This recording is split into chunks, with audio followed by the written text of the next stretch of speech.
Alors maintenant, on va s'attaquer au menu outils. Donc ici, dans menu outils, il y a quelque chose d'assez intéressant. C'est l'assistant de configuration automatique. C'est une version bêta, mais qui permet en fait de paramétrer votre profil en fonction de votre machine. Donc en fait, si par exemple, ici, vous voulez diffuser pour la diffusion, mais que l'enregistrement est secondaire, vous pouvez cliquer ici. Si vous voulez optimiser pour l'enregistrement mais ne pas diffuser, vous cliquez là.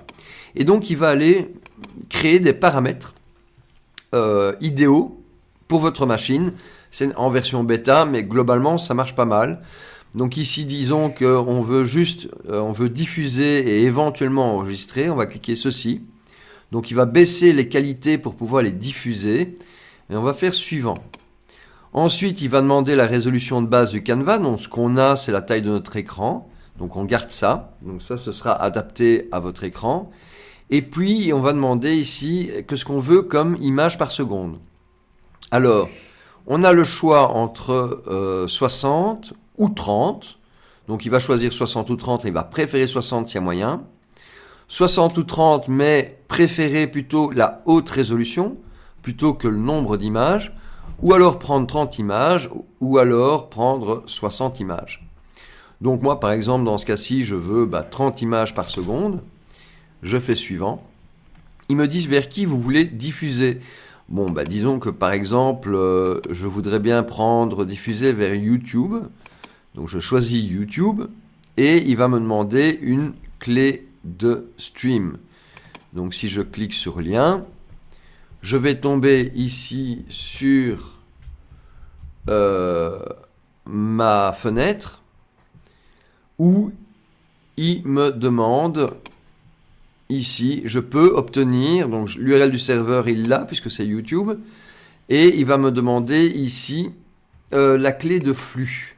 Donc il suffit en fait que je fasse un copier de ceci et que j'aille le coller. Donc, je ne sais pas si je peux le copier comme ça. Et que j'aille le coller ici.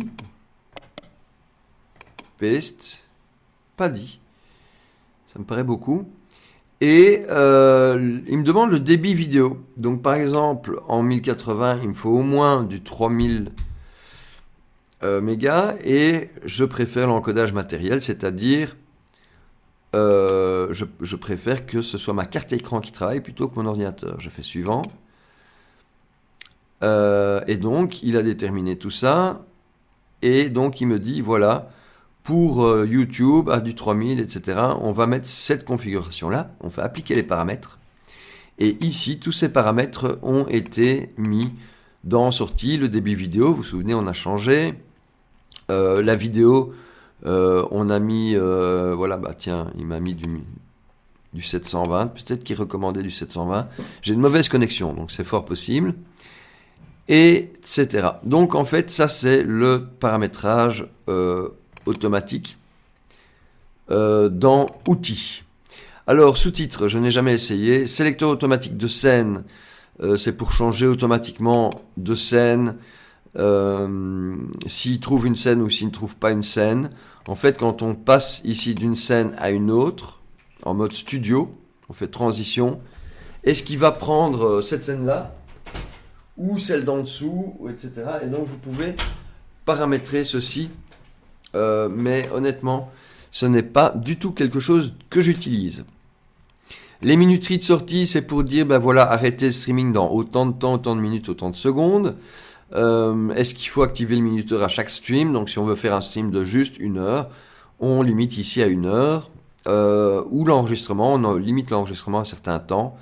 Et est-ce qu'on veut activer ou pas ce minuteur à chaque moment? Voilà. Alors maintenant, les scripts. On va pas passer sur les scripts, c'est vraiment un truc à part qu'il faut aller télécharger ailleurs. Ça, vous n'avez pas. VirtualCam. Alors, VirtualCam, c'est intéressant d'en parler parce qu'en réalité, c'est un plugin qu'il faut charger.